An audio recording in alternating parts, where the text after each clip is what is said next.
풍습, 그렇죠? 우리 전통 풍습, 윷놀이도 하고, 강령솔래도 하고, 또 그네도 타고, 여러 가지 좀 하고, 또 우리 사람들 간에 덕담을 하잖아요. 덕담, 그죠? 그 새해에도 덕담하고, 윗사람이 아랫사람이 또 서로 간에 덕담할 때 어떤 마음이죠?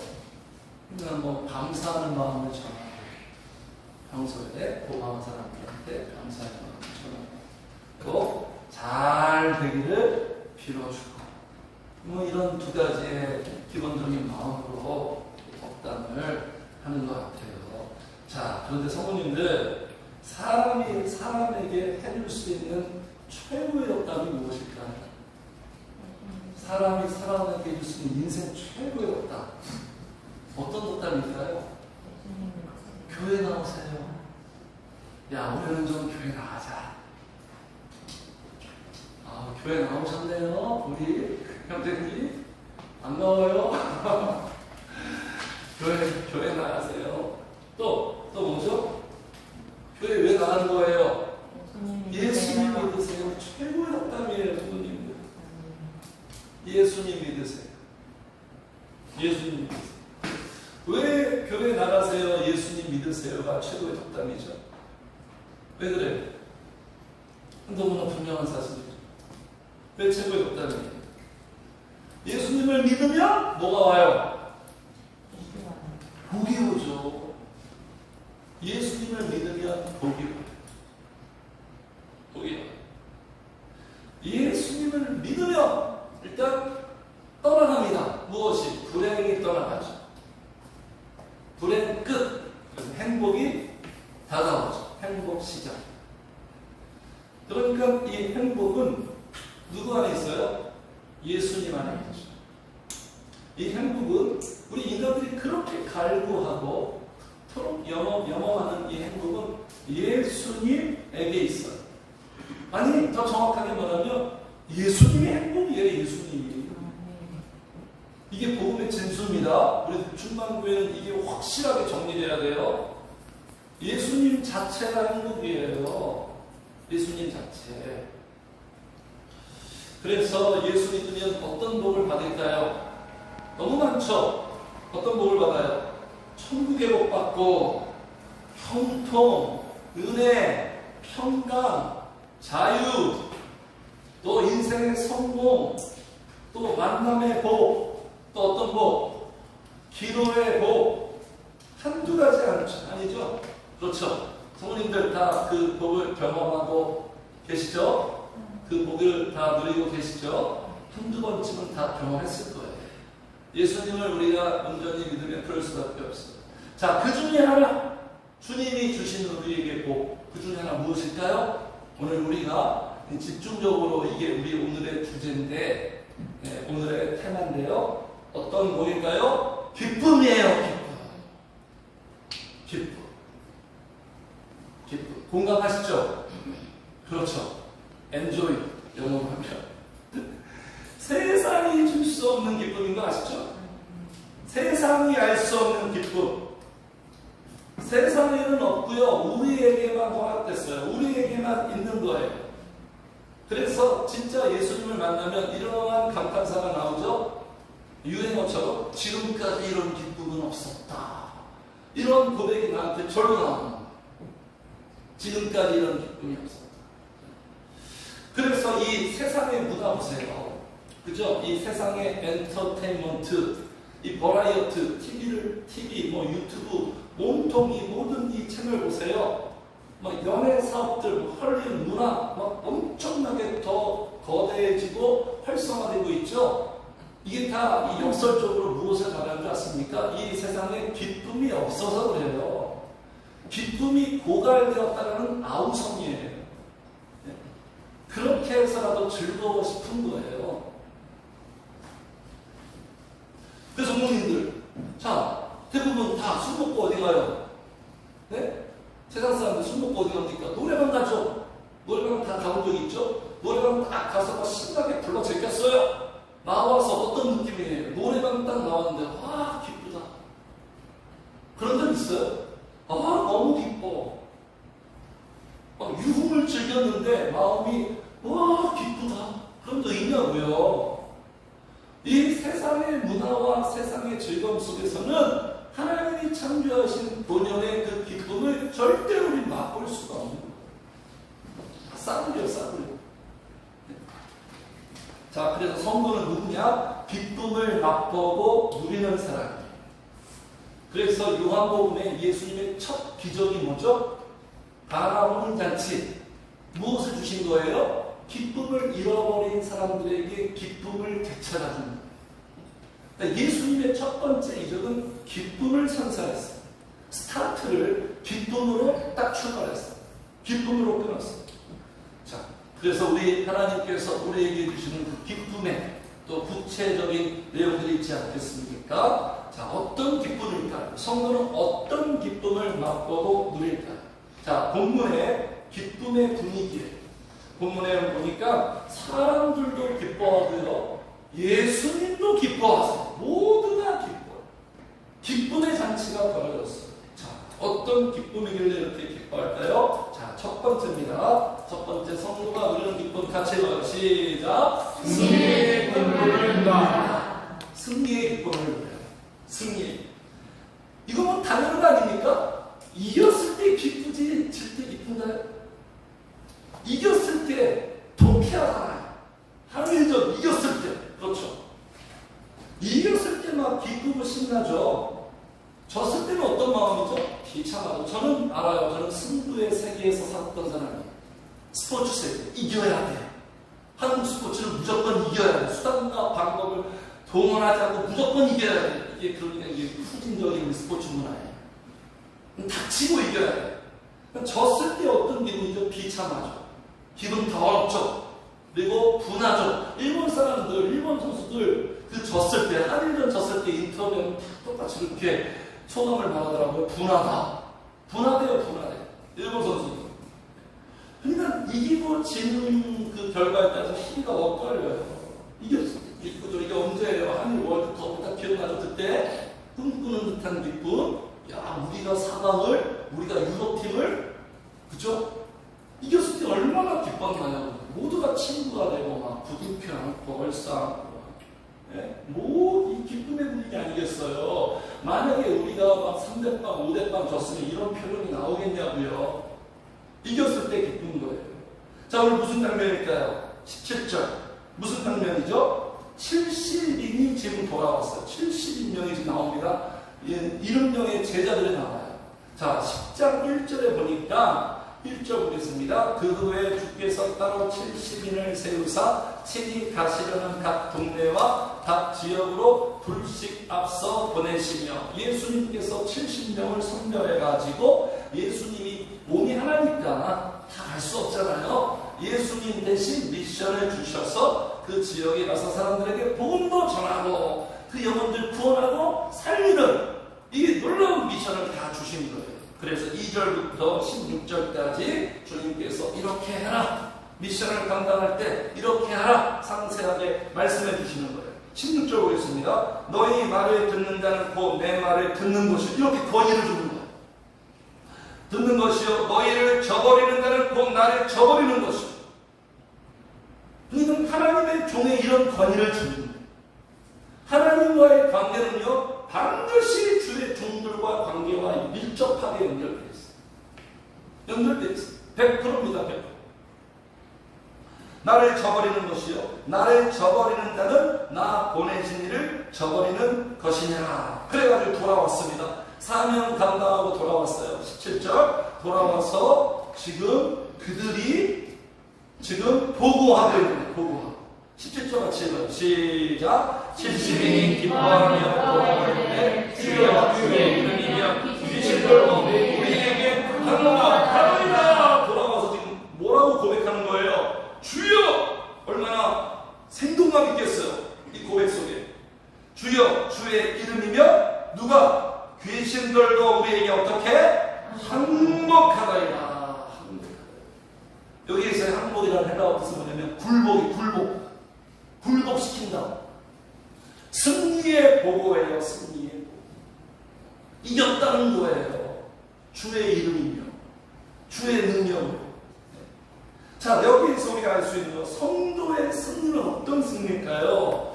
우리의 승리는요, 자, 교회 나가서 복을 받고, 교회 나가서 하나님의 능력과 성령의 능력으로 내가 하는 일을 다 만사형통 세상에서 성공하고, 이 경쟁 사회 아니겠습니까? 우리 사회가, 우리의 삶이 이 경쟁 구도와 이 경쟁 사회에서 남을 이기고 올라가는 것, 이게 승리일까요? 이게 승리일까요? 성도는 이런 승리를 맛보나요? 이건 승리가 아니에요. 승리주의, 성공주의. 이게 왜곡되면 안 됩니다. 성도의 승리는 그런 승리가 아니에요. 어떤 승리입니까? 지금 보세요. 무슨 승리예요? 영적인 전쟁에서 승리하는 거예요. 우리의 싸움은 영적인 싸움이에요. 영적인 싸움. 네. 어떤 승리예요? 하나님이 주신 은혜, 내 안에 넣어주신 그 은혜, 그 복을 지키는 싸움. 이게 얼마나 어려워요, 성도님들. 방심하면 그냥 당하잖아요. 마귀는 빼앗아가려고 하는데, 그렇죠. 호시탐탐 노리고 있죠. 지키고 보존하는 거예요. 그리고 무엇이 승리입니까? 결과가 아니에요. 기도했더니 하나님이 도와주셔서 이런 결과가 왔다. 그 결과가 우리의 포인트가 아니에요. 때로는 내가 예상하고 바라는 결과가 안 올 수도 있어요. 안 올 수가 있어요. 결과가 우리의 주안점이 아니에요. 결과는 하나님 손에 있는 거예요. 우리의 포인트는 뭐예요? 어떤 상황이든, 기쁘나 슬프나 어떤 상황이든 하나님의 뜻대로 끝까지 가는 거예요. 할렐루야. 네. 이게 승리예요. 하나님의 뜻대로 가는 거예요. 하나님의 뜻대로 가다가 안 될 수도 있어요. 내 생각대로 안 될 수도 있어요. 그게 중요한 게 아니에요. 그럼 안 되네, 하나님의 뜻대로 안 되니? 그러면 세상 방식을 살짝 섞을까? 이게 타협이에요. 이게 타협. 그건 승리가 아니에요. 끝까지 주님이 원하시는 방식, 좁은 길을 끝까지 걸어가는 거예요. 결과가 중요한 게 아니에요. 저 같은 경우 마찬가지예요. 무엇이 승리예요? 기도하고 축구하고 목회해서 결국 교회가 성도들이 점차적으로 늘어났더라. 이게 승리가 아니라, 물론 그것도 하나님 복이지만, 어떤 상황 형편이든 목회를 도저히 못할 것 같다. 이러한 지경에 처했을지라도 끝까지 주님의 뜻대로, 인간의 방식대로 가지 않는다. 하나님의 뜻대로 끝까지 고수하는, 이것이 승리라는 거예요. 이 싸움을 하는 거예요. 믿음을 지키는 싸움. 이게 얼마나 어려운 줄 아십니까? 아무도 호응해주지 않아요. 세상이 우리와 손발을 맞춰줍니까? 마귀가 이걸 그냥 가만히 놔둬요? 그런데 성도님들 기도하지 않고서는 되는 게 하나도 없어요. 이 실상과 현실 앞에서.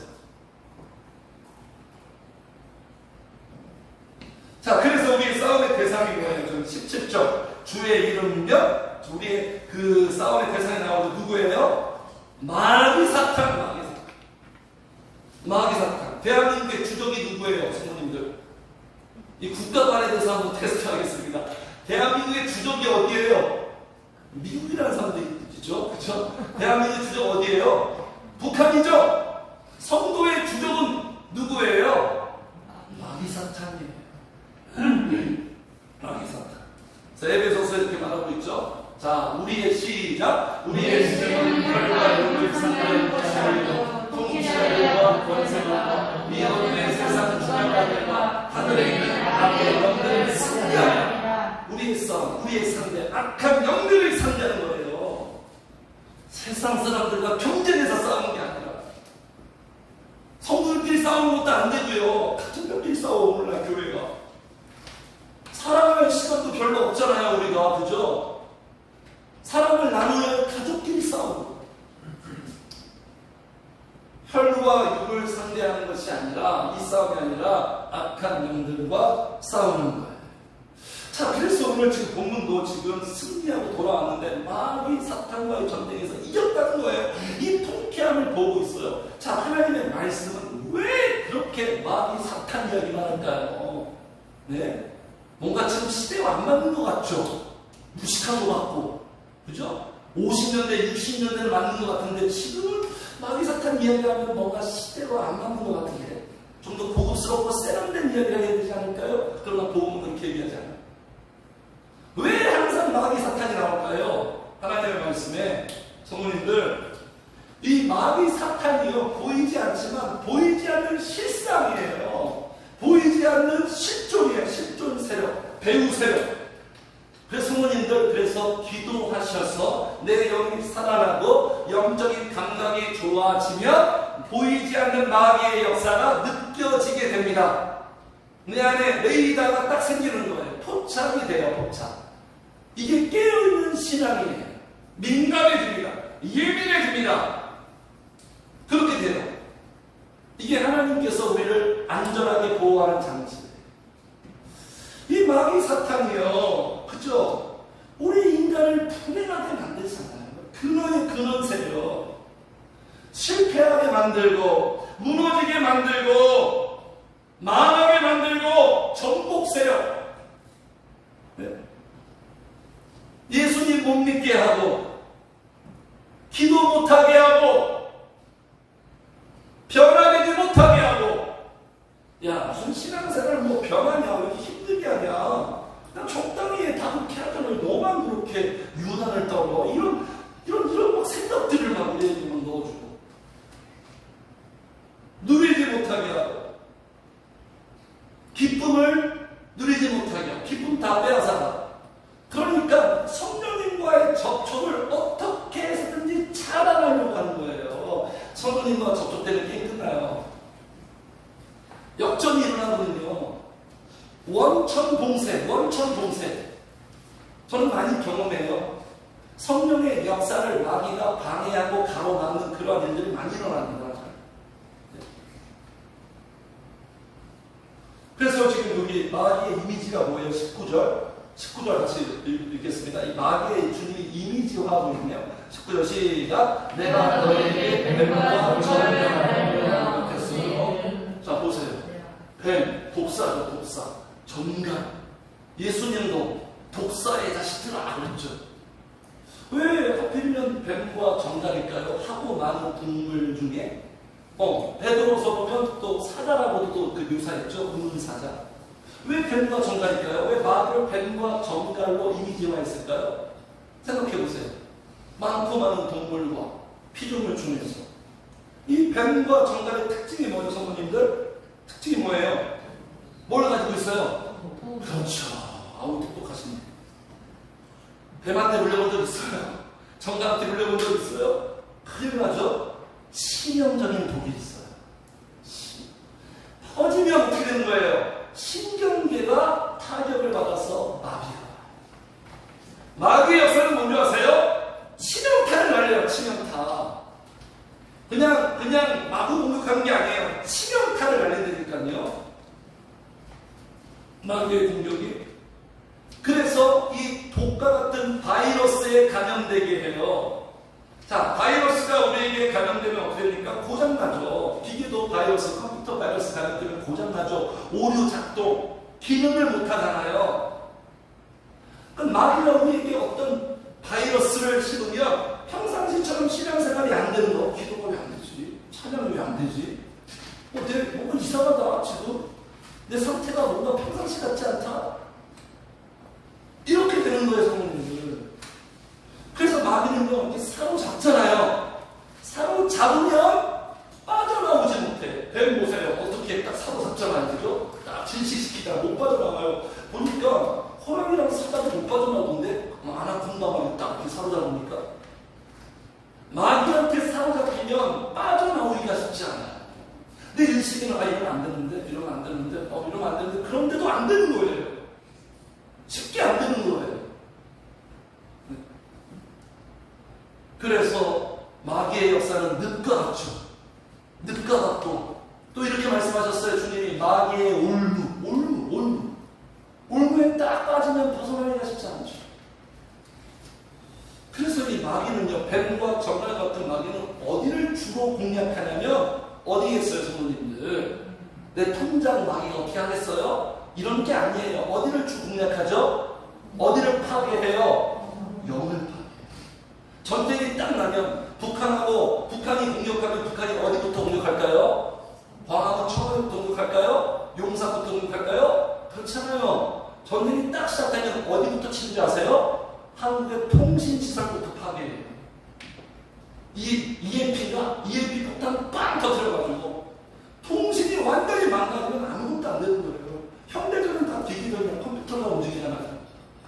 마찬가지예요. 우리의 영을 파괴해서 성령님과 교통이 안 되게 하는 거예요. 이게 마귀의 역사예요. 기도가 안 되게 하는 거예요. 그래서 어떻게 영을 파괴하죠? 육신적인 행동을 해서 우리의 영을 파괴하는 거예요.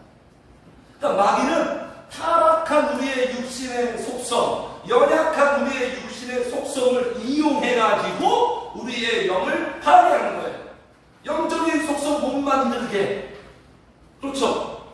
그래서 북한의 비핵화, 핵무기 못 만들려고 막 그러잖아요. 타격이 크니까. 우리가 점점 영적인 속성과 영적인 사람이 되면 될수록 마귀는 이길 수가 없는 거예요. 그 부분을 공략하는 거예요. 그 부분을. 네? 성도님들, 그래서 이 마귀의 역사가 우리의 모든 인생의 문제의 근원이에요. 근원이에요. 기독교만이, 교회만이, 영적인 주의 종만이, 영적인 종을 통한 성령의 권능만이 이 문제를 해결할 수 있어요. 이게 바로 복음이에요. 본문의 70명의 제자들이 이 경험을 하고 온 거예요. 이 경험. 자, 그래서 승리의 원동력에 대해서 지금 말하고 있습니다. 19절 같이 읽어요. 시작. 내가 너희에게 뱀과 정갈을 밟으며 원수의 모든 능력을 제어할 권능을 주었으니 너희를 해칠 자 결코 없으리라. 자, 원동력이 뭐예요, 성도님들? 권능, 사람의 능력이 아니에요. 지구촌의 모든 사람들이 다 총 동원되고 어벤져스가 뜬다고 해서 이 마귀를 대항할 수 없어요. 아무도 감당을 못해요. 아무도 감당을 못해요. 자, 오로지 마귀의 능력과 비교가 안 되고 상대가 안 되는 주님이 주시는 뭐? 권능이에요. 그러니까 여기 보세요. 주님이 주셨대요. 주님이 주시고 우리가 받아야지만 우리가 마귀의 능력과 역사에서부터 승리할 수 있는 거예요. 같이 합시다. 신앙생활은 받는 것이다. 이걸 받아야 돼요. 우리 누구냐? 이걸 받을 수 있는 사람들이. 아무는 못 받아요. 주님의 권능, 주님의 권능. 이게 우리의 인생의 승패 분수령이고 승부처예요. 자, 그래서 권능을 어떻게 하신다? 내가 너희에게 뱀과 정갈을 어떻게 밟으며, 밟히는 게 아니에요. 밟아버려. 싸울 때 그런 비속어 있잖아요. 야, 밟아버려. 주님도 이런 거친 용어를 써요. 이게 무슨 뜻입니까? 지배를 당하지 않는다는 거예요. 밟히지 않는 건 지배를 당하지 않는 거예요. 그리고 밟는 건 뭐죠? 지배하는 거예요. 지배하는. 확실한 승리를 주님께서 우리에게 말씀하시는 거죠. 밟으며 원수의 모든 능력을 어떻게 제어할 권능을 제어할 수 있는. 인간의 힘으로 제어 안 되는 거죠. 제어가 뭐죠? 감정이나 충동이나 생각이나 때문에 막거나 누르는 거예요. 그러니까 마귀는 항상 내 감정. 인간의 구조를 알잖아요. 감성적인 사람은 더 감정으로. 그러니까 객관적인 사실이 아닌데 이 감정에 사로잡혀서 운동해요. 감정, 또 생각. 우리의 생각. 의심하게 만들고, 염려하게 만들고, 불안을 조정하고, 이런 마귀의 모든 역사를 막아내고 누르는 거예요. 이런 제어하는 능력. 그리고 두 번째는 뭡니까? 하나님의 목적에 알맞은 작용을 하도록 조절해 주는 거예요.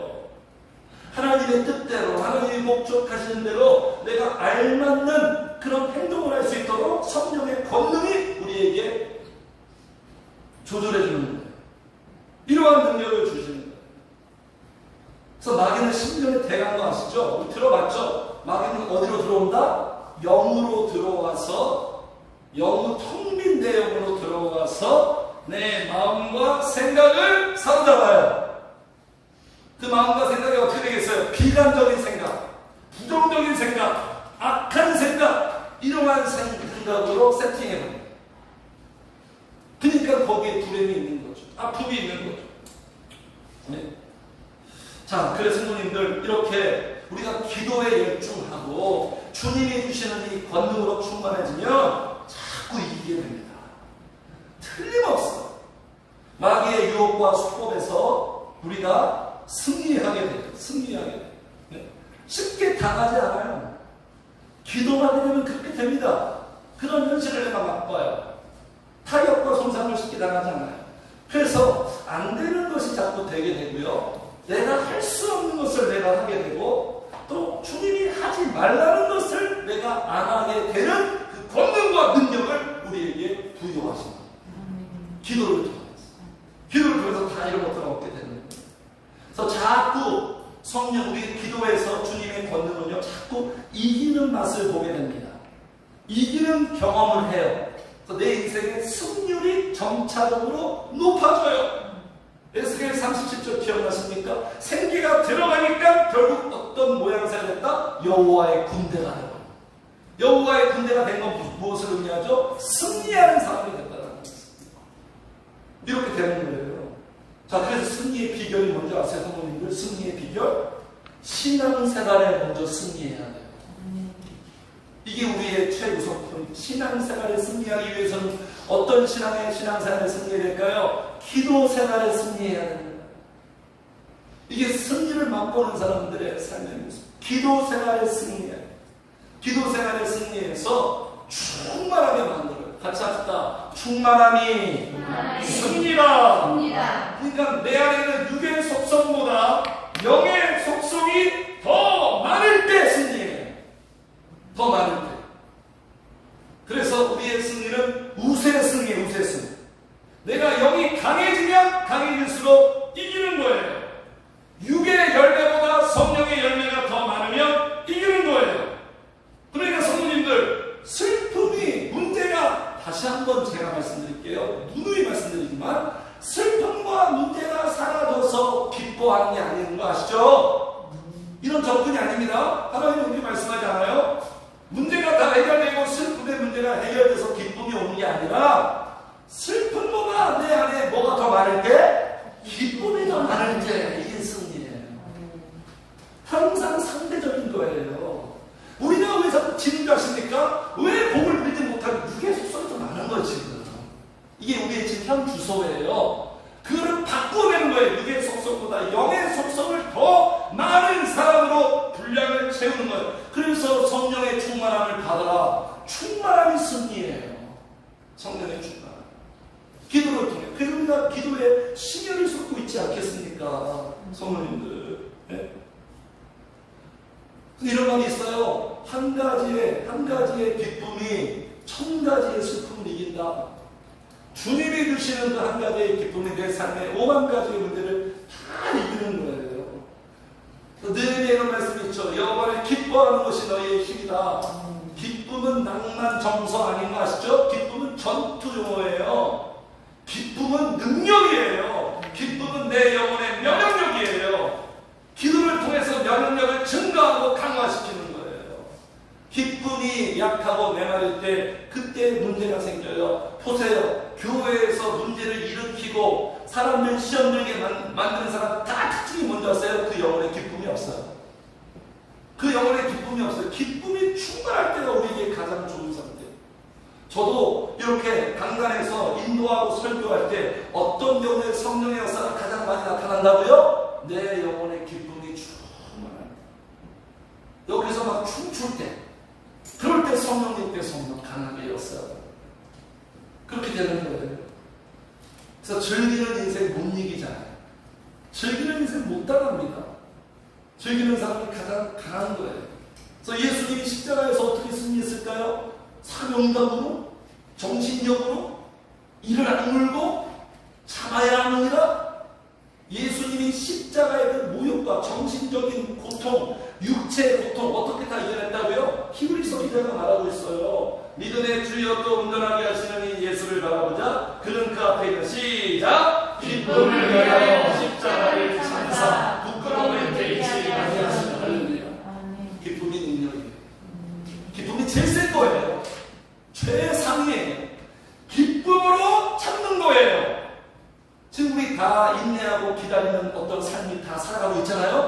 어떻게 인내해요? 일 안 이루고 화병 생겨요. 화병. 우울증 생겨요. 하나님이 계속 기쁨을 주는 거예요.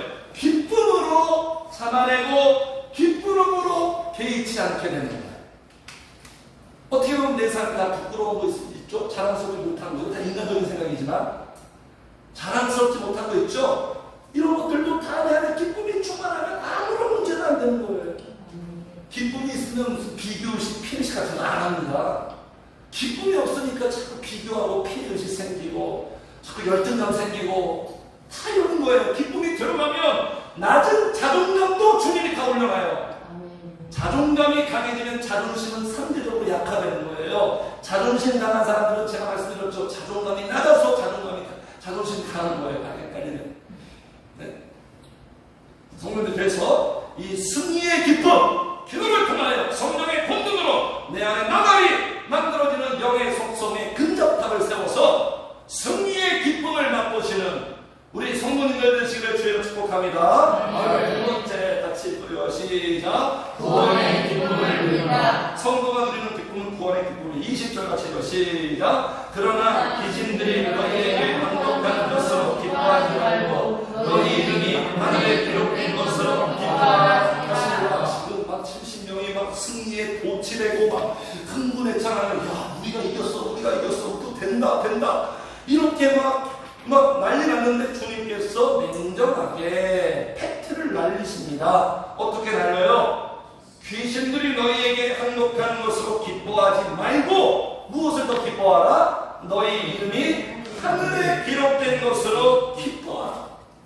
영적인 전쟁에서 승리한 것을 평가절하하는 것이 아니라 진정한 기쁨, 최고의 기쁨을 주님이 다시 한번 상기시켜주는 거예요. 각인시켜주는 거예요. 이것을 성도는 기뻐할 줄 알아야 돼요. 성도님들, 이 기쁨을 우리가 종종 잊고 살잖아요. 그렇죠? 자, 그래서 여기 우리 주님의 이 사실을 다시 한번 보겠습니다. 무엇으로 기뻐하라? 우리의 이름이 하늘에 어떻게 기록된 것으로 기뻐해요. 생명책이 있는 거 아시죠? 생명책. 다니엘 그렇게 말합니다. 여기 밑에 보세요. 내 백성 중 책에 기록된 모든 자가 구원을 받을 것이다. 책에 기록된 자만이 구원을 받는다. 네. 자, 그러면 이 생명책에 우리의 이름이 다 기록된 것 같아요, 성도님들? 네. 자, 저기 뒤에 인규, 순규, 서연이 다 생명책에 본인들의 이름이 기록된 것 같습니까? 반응이 없어요. 네, 분명히 하나님 반드시 올 거예요. 네. 자, 우리의 이름을 누가 기록했어요? 누가 기록했어요? 하나님이 기록했어요. 어떻게 하나님이 기록했죠? 우리가 남들보다 나아서 착하고 바르게 잘 살아서? 그게 아니죠. 그게 기준이 아니죠. 하나님이 결정해버린 거예요. 하나님이 선택해버린 거예요. 언제 기록했어요? 언제? 세상 만들기 전에 창세기 1장 1절 그 전부터 우리 이름을 기록해버렸대요. 와, 놀랍죠? 어메이징하죠? 이것을 우리는 어떻게 생각한다? 은혜로다. 은혜로다. 네? 하나님이 한번 기록하면 누구도 지울 수 없어요. 우리 하는 거 봐가지고 화이트로 지우시는 분이 아니에요. 누구도 지울 수 없어요. 한번 기록하면 누구도 지울 수 없어요. 그래서 우리의 구원은 확실하게 안전한 거예요. 보장되어 있는 거예요. 그런데 그 보장되었다고 막 사는 건 그건 아니죠. 절대로 그럴 수 없죠. 네? 그래서 이 기록된 것을 우리는 어떻게 말한다? 우리 기독교 용어로 어떻게 말한다? 이것을 구원이라 말한다.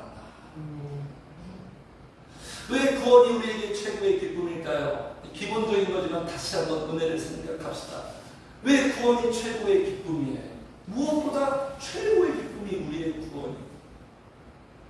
구원 받으면 어디 가는 거예요? 천국에 가는 거예요. 이 땅에서요, 성도님들, 우리가 그 어떤 인간도 완벽하게 살았어요. 자타공인이에요. 인류 최고의 인간이에요. 부족함이 없어요. 후회하지 않는 인생을 살았어요. 그런데 그 인간이 구원을 받지 못했네. 천국을 못 갔네. 그러면 이 땅에서 그렇게 화려하고 완벽하게 멋지게 산 인생은 뭐가 되는 거예요? 아무것도 없네. 아무 소용없어요. 마치 이런 거죠. 전교 1등이에요. 전교 1등. 서울대 들어가는 게 다른 당상이야. 근데 수능날 시험 보는데 다 답을 밀려서 버렸어요. 그럼 어떻게 되는 거예요? 몇 점 차 되는 거예요? 빵점 차. 열심히 풀어서 열심히 썼잖아요. 1번부터 저 문제. 만점이 될 수도 있어요. 그렇게 열심히 풀었는데 밀려 써버렸네. 그럼 결과는 빵점이에요. 이 땅에서 열심히 정말로 1등처럼 살았어요. 근데 구원받지 못하면 그냥 하나님 보시기에 어떻게 처리된다? 빵점이에요. 아무 소용이 없는 거야. 아무 소용이. 예수 안 믿으면 아무 소용이 없는 거예요. 구원받지 못하면 아무 소용이 없는 거예요. 아무 소용이.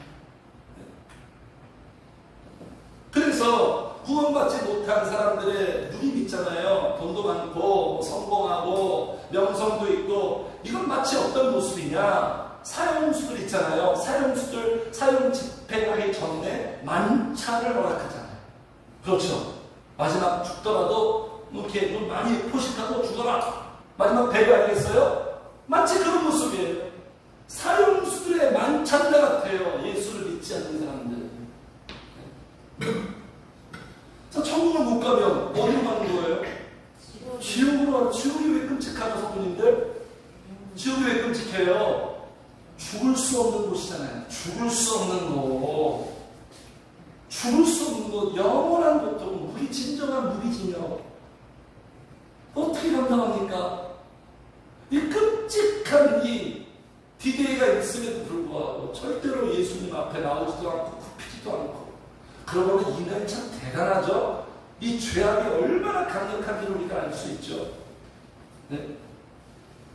그래서 구원을 받으면 우리 천국 가고, 이게 첫 번째고, 또 두 번째는 뭘까요? 구원의 최고의 기쁨이죠? 관계죠, 관계.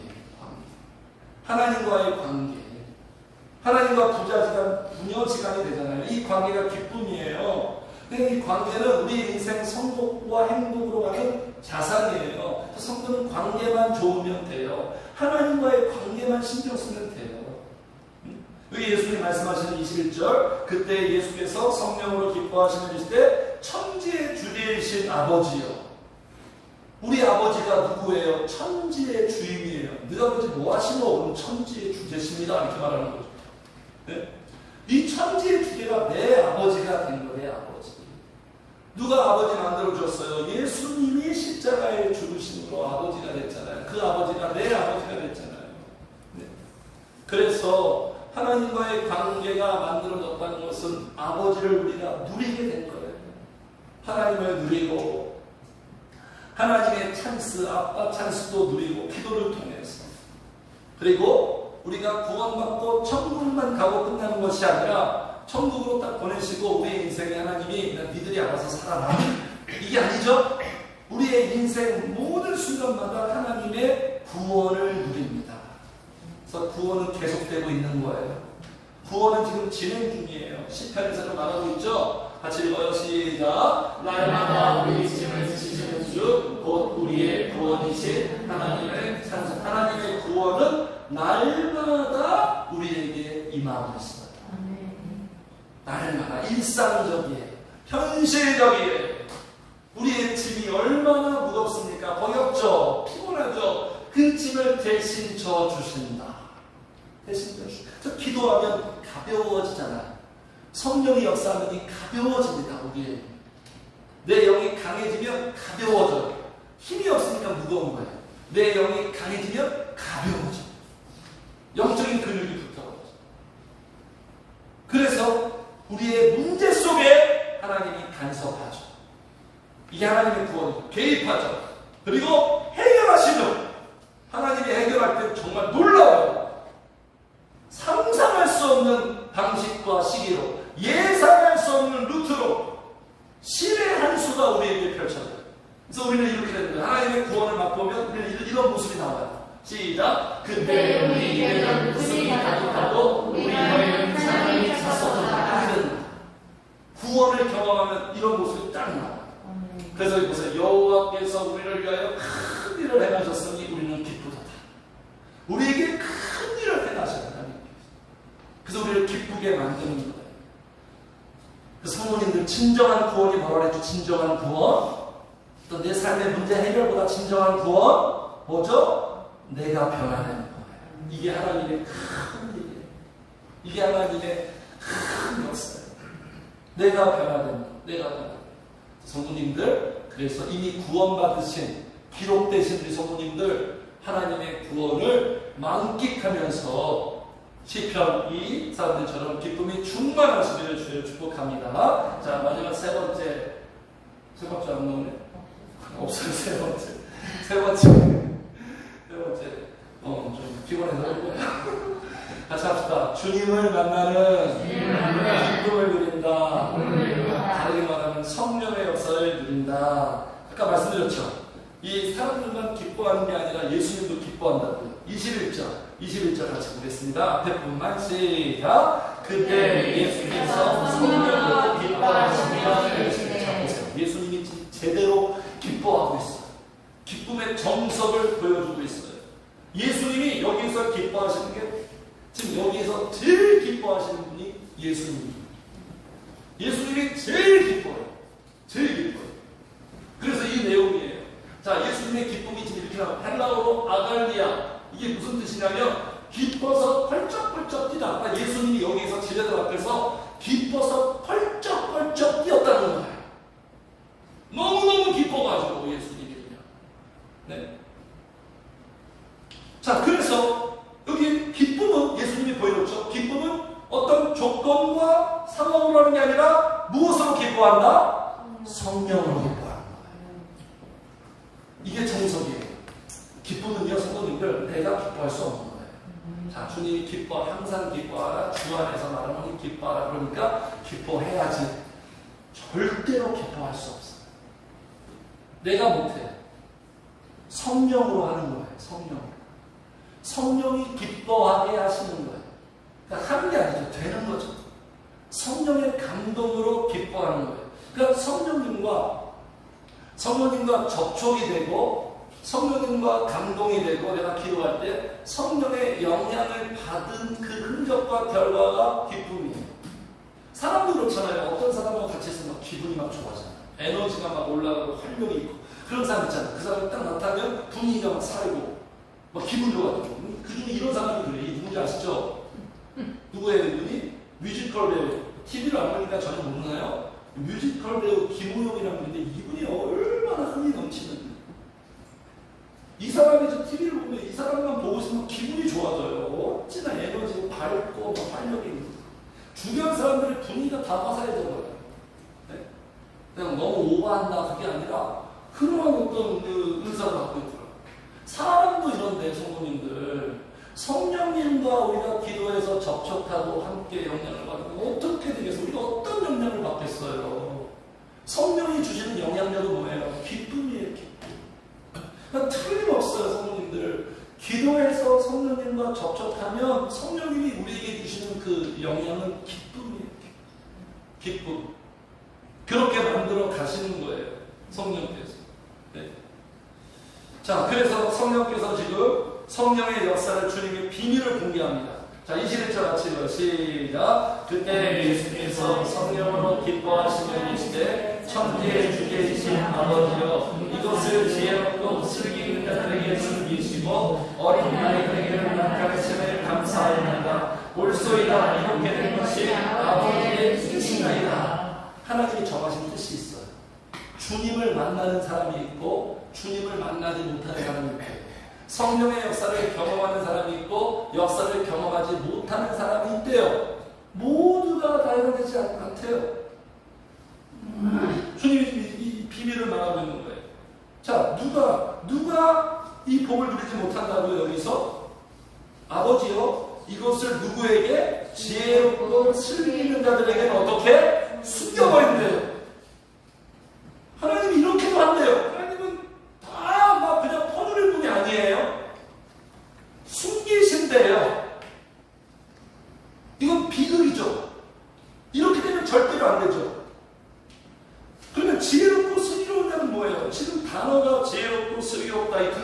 거지만 이게 부정적인 의미입니다. 네?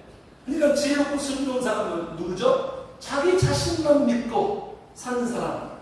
자신의 경험, 자신의 실력, 자신의 지식, 자신의 어떤 배경, 자신이 소유하는 것, 이것만 믿고 사는 사람. 그러니까 이런 사람들이 하나님을 찾겠어요? 전심으로 찾겠어요? 하나님을 찾지 않으니까 성령의 역사가 없는 거죠. 열매가 없는 거죠. 기쁨이 없는 거죠. 반대로 누구에게 나타나신다고 지금 주님이 정하셨다고요? 어린 아이들에게는 나타나신대요. 이게 하나님이 정하신 법칙이에요. 어린 아이들에게 나타나시는 게 우리 태교에만 나타나시는 건가? 그게 아니죠. 그렇죠, 성도님들. 영적인 특성을 얘기하는 거죠. 예수님도 말씀하셨어요. 누가 천국에 갔나? 이르시되 진실로 너희에게 이르노니 너희가 돌이켜 어린 아이들과 같이 되지 않으면 결단코 천국에 들어가지 못합니다.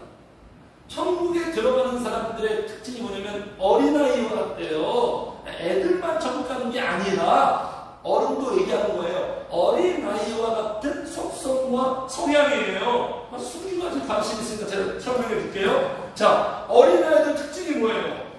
자, 우리 태규 특징, 태규보다 어린 우리 은솔이, 은찬이 특징이 뭐예요? 어린아이들. 어린아이들은요, 어른보다 잘 받아들여요. 잘 받아들이죠. 흡수를 잘하죠. 그러니까 어린아이들 교육이 잘 돼요. 어린아이들은 막 머릿속에 막 계산하지 않잖아요. 어른들처럼. 그렇게 막 잔머리 굴리지 않잖아요. 잘 받아들여요. 주님을 잘 받아들이죠. 그리고 어린아이들의 특징은 뭔지 아세요? 어린아이들은요, 엄마 없으면 못 살아요. 그렇죠? 지금 제일 엄마 찾는 사람이 누구예요? 인규야, 순규야, 태규야. 태규가 더 엄마 찾죠. 왜 그렇죠? 더 어리기 때문에. 엄마 없으면 못 살아요. 엄마 없으면 생존이 안 돼요, 어린아이들은. 네? 엄마가 없으면 안정이 안 돼요, 안정이 안 돼요. 불안해요. 엄마가 없으면 평안이 없는 거예요. 그래서 아주 애기들 있죠? 3살, 4살. 걔네들한테 그 손에다가 10억짜리 수표를 이렇게 딱 줘요. 줬는데 시간이 지나도 그걸 딱 받았어요. 시간이 지나도 엄마가 없어. 근데 여기 10억짜리 수표가 있는데도 엄마가 없으니까 으악! 울어가는 거예요. 이게 바로 주님이 말하는 어린아이들. 세상의 모든 걸 다 가져도 예수님이 없으면, 성령님이 없으면 그냥 으악! 울어버리는, 힘들어지는, 그게 바로 어린아이들이에요. 그게 어린아이들이에요. 이런 자들에게 주님이 나타나는 게 얼마나 좋은 거예요. 얼마나 멋지고 복된 거예요. 널 위해 준비했어. 짠! 나타내잖아요. 사랑의 선물들. 이벤트가 될 수도 있고요. 너무 다채로워서 상투적이지 않아요. 주님이 나타내는 건 상투적이지 않아요. 아유, 작년에 줬던 거 또 주시네? 이러지 않아요. 늘 새롭고 놀랍고 깜짝 선물 같고 어린아이들에게 나타나요. 그래서 어린아이들은 엄마만 있으면 돼요. 이게 바로 시편의 고백이에요. 다윗이 딱 어린아이의 표본이에요. 그래서 하나님이 좋아하는 거예요. 그가 죄를 범했어도. 다윗은 뭐라고 늘 말하죠? 하나님만 내 곁에 있으면 돼요. 주님만 내 곁에 있으면 돼요. 사망의 음침한 골짜기를 달릴지라도 내 삶에 죽음이 엄습할지라도 주님만 내 곁에 계시면 나는 안전해요. 나는 평안할 수 있어요. 두 다리 뻗고 잘 수도 있어요. 이게 바로 신앙이에요. 이게 바로 믿음이에요. 이게 바로 천국에 들어가는 사람들의 공통적인 모습이에요. 그래서 어린아이들은 보면 가끔 오늘 이제 태교가 있으니까 자꾸 얘기해서 죄송해요. 새벽에도 기도하고 있으면 막 전화가 와. 전화 오면 갑자기 막 기도하더라고 가더라고요. 가실 수밖에 없죠. 누가 찾는 거예요? 태교가 몸이 아파서 찾았어요. 그때 코로나 때문에. 그러니까 어린아이들의 특징은 뭐냐면 늘 엄마를 찾아. 엄마. 저도 어렸을 때 그랬어요. 엄마밖에 몰라. 엄마. 늘 엄마. 이게 뭡니까, 성도님들? 하나님을 찾는 기도잖아요. 어린아이들은 그래서 속에서 항상 하나님을 찾아요. 하나님 엄마처럼 주여 주여 주여 늘 주여 주여 주여 어려울 때만 찾는 게 아니죠. 엄마 애기 엄마 늘 뒷공문이 막 쫓아다니고 따라다니고 딱 붙어가지고 이런 자들에게 어떻게 하신다? 주님께서 나타내신다. 이게 하나님의 뜻이래요. 보세요. 올소이다 이렇게 된 것이 아버지의 뜻입니다. 더 쉽게 말하면 같이 합시다. 하나님의 뜻은 뭐라고요? 같이 합시다. 기도하는 자에게 나타내신다. 이게 하나님의 뜻입니다. 그래서 기도하면 복을 받을 수가 없어요. 성령의 역사가 나타나서 여기 22절 읽겠습니다. 시작. 내 아버지께서 모든 것을 내게 주셨으니 아버지 외에는 아들이 누구인지 아는 자가 없고 아들이 없고 아들의 소원대로 계시를 받는 자 외에는 아버지가 누구인지 아는 자가 없는 저희가 하시고. 자 여기 보세요. 하나님의 소원이 뭐라고요? 하나님을 아는 거예요. 근데 누가 하나님을 잘 안다고요? 어린아이와 같은 자들이 하나님을 잘 안대요. 나타내 주십니까? 자기들이 아는 게 아니죠. 근데 어떻게 하나님을 알게 된다고요? 단어 나오죠? 무엇을 받는 자 외에는 계시를 받는 자. 이 계시가 뭘까요? 말씀일까요? 말씀이 절대로 아니에요. 성령을 받는 자 외에는 그 누구도 하나님을 알 수 없다. 어린아이처럼 하나님을 찾고 기도하면 하나님이 성령의 계시로 예수님을 우리가 어떻게 알아요? 하나님을 어떻게 알아요? 하나님을 지식으로 알 수 있어요? 하나님은 성령님이 알려주셔야 알 수 있는 분이에요. 하나님은 영이에요. 육으로 알 수 없어요. 이게 신비고 이게 기적이고 이게 최고로 놀라운 사건이에요. 그래서 하나님이 소원이라는 거예요. 소원. 하나님의 소원은 무엇인가? 하나님의 소원은 우리 성도들이 기도하는 사람이 꼭 되어야 한다. 이게 하나님의 소원이에요. 그럴 때 성령께서 나타내 주십니다. 그래서 하나님을 알게 됩니다. 이게요, 성도님들 얼마나 엄청나냐면 24절에 보세요. 자, 니들이 받은 복이 얼마나 큰 줄 아니? 예수님이 이렇게 말하는 거예요. 24절 시작. 내가 너희에게 말하노니 나는 선지자와 임금이 너희가 보는 말을 보고자 했을 때 보지 못하였으며 너희가 듣는 말을 듣고자 했을 때 듣지 못하였느니라. 너희들 복 받은 줄 알아. 여기에 많은 선지자와 임금이 누굴까요? 구약의 사람들. 여기 임금에 다윗도 있고요, 히스기야도 있고 선지자 예레미야도 있고. 그들은 어떤 은혜까지만 받아내면 예고편만 본 거예요. 예고편. 또 우리한테 이렇게 말할 거야. 라떼는 말이야 그 정도였는데 너희는 참 복 받았다. 세상 받았다. 그들은요, 다윗은 성도님 아시죠? 시편 119편에 뭐라고 얘기하죠? 말씀이 너무 좋대. 미치겠대. 말씀이 물송이 초콜릿보다도 달콤하고 새벽에 일어나는 말씀 보고 막 점심에 말씀 보고 온통 말씀에 대해서 막 찬양하는데 그가 봤던 말씀이 뭐예요? 다윗이 봤던 말씀이 뭐예요?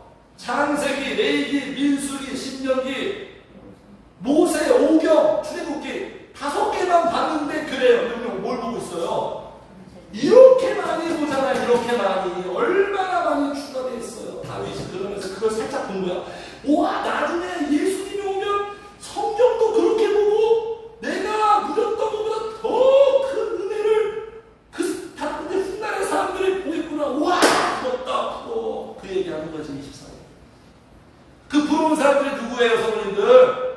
우리라는 거예요. 어린아이처럼 기도해서 하나님을 찾으면 구약의 사람들보다 더 큰 은혜와 복을 받게 되는 사람들. 그래서 예수님이 여기 23절에 제자들을 돌아보시며 조용히 이르시되 시작. 너희가 보는 것을 보는 눈은 복이 있으나. 나에게서 기도의 모습이 나타나니까 주님도 나에게 나타내시는 거예요. 예수님을 만나게 되고 경험하게 되고. 그래서 나에게서 어떤 모습이 나타나는 거예요? 기뻐하는 모습이 나타나기 시작해요.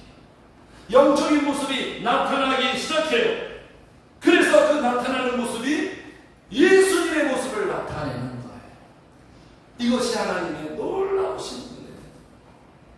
그 성도님들, 그래서 어린아이처럼 주님을 늘 찾아서 성경에 쭉 충만한 은혜로 성령께서 나타내시는 그 은혜와 복을 통해 주님을 더 만나시고 복을 받으셔서 하나님께 영광 돌리십니다.